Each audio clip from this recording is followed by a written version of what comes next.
မင်္ဂလာပါဗျအခုလိုရာသီဥတုအေးအေးတွေမှာခေါင်းဆဲပြုတ်ပူပူလေးလှုပ်ရှားခြင်းနဲ့သူလေးရဲ့နဲ့မာလာရှောင်းကုတ်ပူပူလေးပေါ်မှာကိုယ်တိုင်လှုပ်ရှားခြင်းနဲ့သူလေးရဲ့အတွက်ကျွန်တော်စီမှာဟောနာဘော brand နဲ့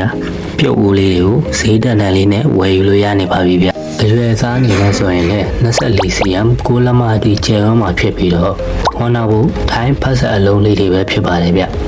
အိုးအဖုံးကိုလည်းအိုးအတွင်းနဲ့ရှင်းရှင်းလေးလေးမြင်နိုင်အောင်မှန်အထူသားနဲ့ပြုလုပ်ပေးထားမှာဖြစ်ပြီးအိုးအတွင်းမှာလည်းလုံးဝမှဝင်းလက်နေအောင် stainless steel နဲ့ပြုလုပ်ပေးထားမှာလည်းဖြစ်ပါတယ်ဗျ။ဟိုင်းဖက်ဆက်အလုံးလေးဖြစ်တာကြောင့်အပူပိုင်းနဲ့အခြားသူ့လည်းမှာအသုံးပြုပေးရတဲ့ပစ္စည်းတွေကိုလည်းလူချင်းမျိုးလို့ပေးရတဲ့ဈေးထက်တာတဲ့ quality မျိုးကိုအသုံးပြုရမှာလည်းဖြစ်ပါတယ်ဗျ။ဝက်အနေနဲ့ဆိုရင်800အထိရှိတာဖြစ်လို့ခေါက်ဆွဲပြုတ်တာကျုပ်ပြုတ်တာတော့အပြင်ဟင်းပြန်နှွေးလို့လည်းရနိုင်တယ်လို့ကျုပ်ကြော်လေးလည်းလှုပ်ရှားနိုင်ပါသေးရဲ့ဗျ။ထိုးကောင်းဆိုရင်လည်း original 3 pin လေးနဲ့လာတာကြောင့်အခြားသော2 pin ထိုးကောင်းလေးတွေထက်ရေးရှိဖို့အသုံးခံမှာလည်းဖြစ်ပါတယ်။ဘူးပါ original ကျိုးဆိုရင်လည်းဒါမျိုးကျိုးအလုံးကြီးရောမှ3 pin socket လေးနဲ့ရရှိပါအောင်မယ်ဗျ။အိမ်ရောက်ငွေချေစနစ်လေးနဲ့ပို့ပေးမှဖြစ်ပြီးတော့